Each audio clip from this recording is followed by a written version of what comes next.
He tunneled out of the last Mexican prison where he was locked up and rode to freedom on an underground motorcycle. That was his second escape. Tonight, the I-Team has a letter from El Chapo in which he implies that U.S. prison officials are bullying him because he has escaped before.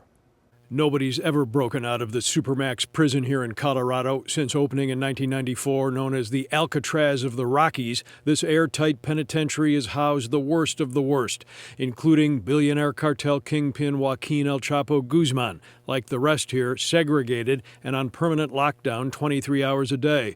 El Chapo writing a letter to the U.S. judge and Chicago native who sent him here. In this English translation filed today and obtained by the I-Team, Chapo says prison authorities are preventing him from receiving attorney documents for new court motions.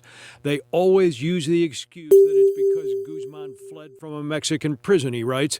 This is a ridiculous claim used to justify the anomalies. He didn't just flee from one Mexican prison. In 2015, El Chapo escaped via this jailhouse trap door through an underground tunnel on a motorcycle and out the other end. And in 2001, he also escaped from a different Mexican prison.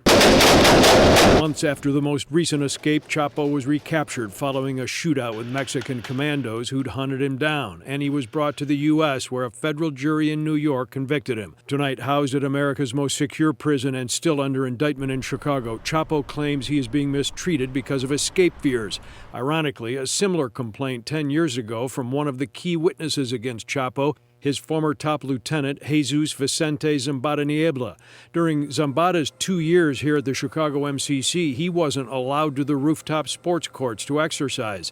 Prison authorities said there was too much risk that the cartel boss would be picked off by a sniper or would stage a helicopter escape.